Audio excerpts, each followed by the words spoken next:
Calacuta, República Calacuta,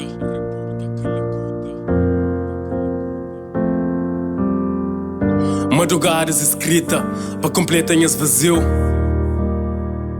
Só um papel, caneta para descrever esse mundo sombrio. Mesmo dentro de boa casa, segurança que existe. Esse pontadero para uma boa forma pensa e na pele você te sente. Democracia é farsa num país burocrático.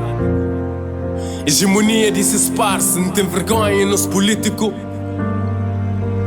Esse que te representa gueto, mano, tudo é para disfarça. E que mudança tem que vir de dentro, porque ali na boa cabeça. Mundo sem cabeça baixa, culpa globalização. Esse que te importa se não está para baixo, mano, que te importa é nosso front. Valor se perde com o tempo e o humano esquece ser humano. Irmãos bata quem na gueto, tipo Império Otomano. Não se alimenta de veneno, mano, em formas de comida.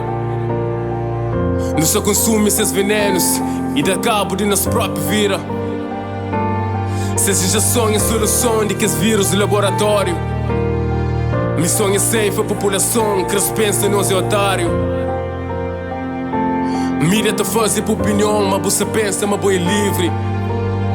Boi escravo de sofrão, me também irmão, para que forma que ainda vive. Não te vive ofuscado por um sistema corrompido, hegemônico, alienado, e irmão está fudido.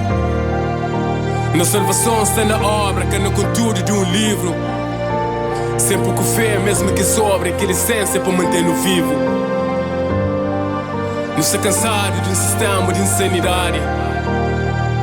Não está cansado de tanto mentiras para a humanidade. Povo quer paz, harmonia e solidariedade. Para não viver em conexão com o companheiro, na espiritualidade. Mundo, mundo, mundo.